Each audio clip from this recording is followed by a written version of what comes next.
Halo teman-teman semua, sebelumnya Assalamualaikum warahmatullahi wabarakatuh. Perkenalkan, saya Eko Septiatno Wicaksana dengan nomor NIM 430402208182 dari program studi Psikologi Islam Universitas Islam Negeri Salatiga. Baik, di sini saya akan memberikan satu contoh kasus yang nanti saya akan menganalisis dan mengkorelasikan dengan undang pasal dari Kode Etik Psikologi. Dan berikut adalah video yang akan saya jabarkan. He was supposed to be helping some of the most vulnerable people in our community. But tonight, a mental health counselor in Lakeland is accused of sexually abusing his clients. And we're learning it's not the first time. This is the seventh victim to come forward. Anthony Conti Jr. arrested last year for the same thing. ABC Action News reporter Andrea Lyon found out how one company might have been referring clients to an accused sexual predator.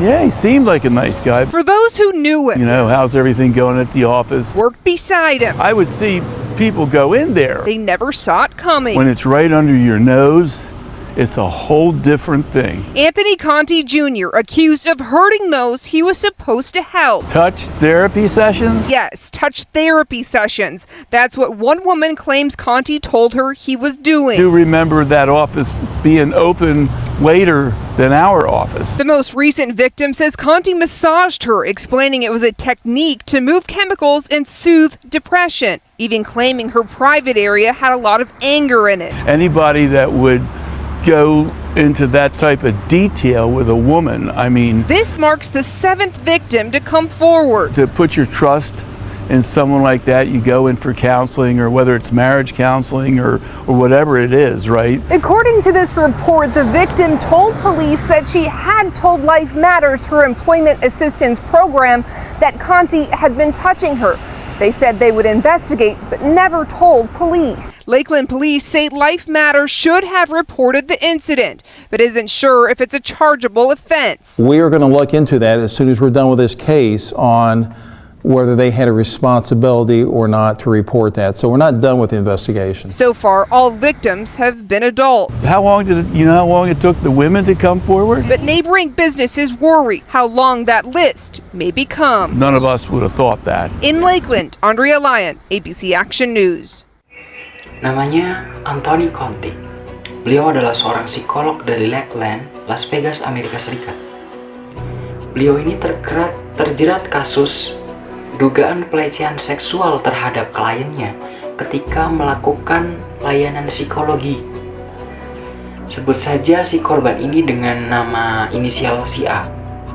Si A ini berpendapat bahwa beliau ini terkena pelecehan seksual dari si Anthony, yaitu dengan diraba bagian tubuh serta melakukan hal-hal yang tidak senonoh ketika tes itu berlangsung.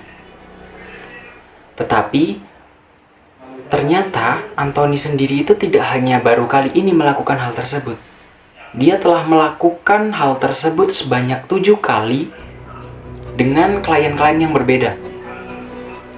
Dan hal tersebut tidak terendus oleh pemerintah maupun masyarakat sekitar, serta korban itu tidak berani untuk melaporkan hal tersebut. Mungkin karena takut, mungkin karena malu, ataupun mungkin hal-hal yang lainnya.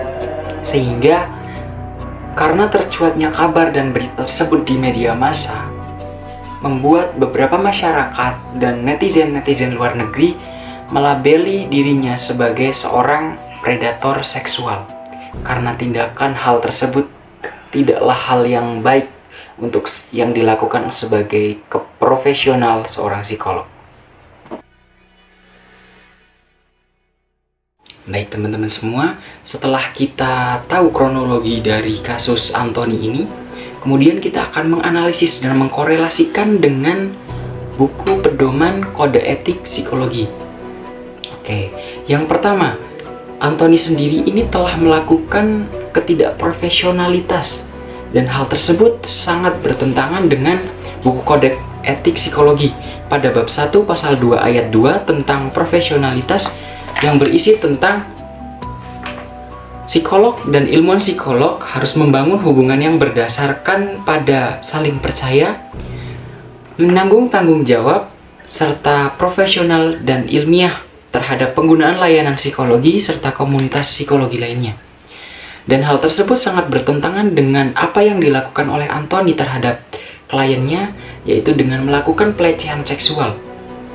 Karena sebagai seorang psikolog harus bisa menurunkan egonya dan menurunkan hasrat yang ada dalam dirinya terhadap seorang klien. Karena hal tersebut adalah bentuk dari keprofesionalitas kerja dari seorang psikolog. Kemudian terdapat pada bab 4 ayat 14 ayat 1 pasal 14 tentang pelecehan. Hal tersebut dijelaskan bahwa seorang psikolog atau ilmuwan psikologi itu harus menerapkan keilmuannya dan tidak terlibat dalam pelecehan seksual. Karena tercakup dalam pengertian ini, pemerintah hubungan seks, cumbuan fisik, perilaku verbal maupun non-verbal bersifat seksual yang terjadi dalam kaitannya dengan kegiatan dan peran sebagai seorang psikolog atau ilmuwan psikologi. Pelecehan seksual dapat terdiri dari satu perilaku yang intens atau parah atau perilaku yang berulang dan bertahan sangat meresap serta menimbulkan trauma. Dan dari kasus ini, Anthony sangatlah melanggar adanya hubungan atau pelecehan yang dilakukan oleh kliennya. Sehingga klien itu bukan untuk mengurangi kecemasan ataupun sakit yang dideritanya, melainkan justru Anthony itu menambah akan masalah-masalah yang mereka hadapi. Sehingga hal tersebut sangat bertentangan dengan buku Kode Etik Psikologi Indonesia. Dan untuk masalah hukuman sendiri ini telah dijelaskan pada bab 2 pasal 4 ayat 1 tentang penyalahgunaan di bidang psikologi, yang berisi tentang setiap pelanggar wewenang di bidang keahlian psikologi dan setiap pelanggaran terhadap Kode Etik Psikologi Indonesia terdapat dikenakan sanksi organisasi sebagaimana diatur dalam anggaran dasar, anggaran rumah tangga, Himpunan Psikologi Indonesia, dan Kode Etik Psikologi Indonesia. Dan dari kabar yang terbaru, Anthony ini di luar negeri telah ditetapkan sebagai tersangka dan telah menjalani hukum selama 5 tahun penjara dan dicabut izin untuk melakukan layanan psikologi selama 5 tahun. Dan untuk di Indonesia sendiri, apabila Anthony melakukan hal tersebut, akan dicabut izin untuk melakukan layanan tersebut. Mungkin cukup sekian yang dapat saya sampaikan, kurang lebihnya mohon maaf. Billahi taufiq wal hidayah. Assalamualaikum warahmatullahi wabarakatuh.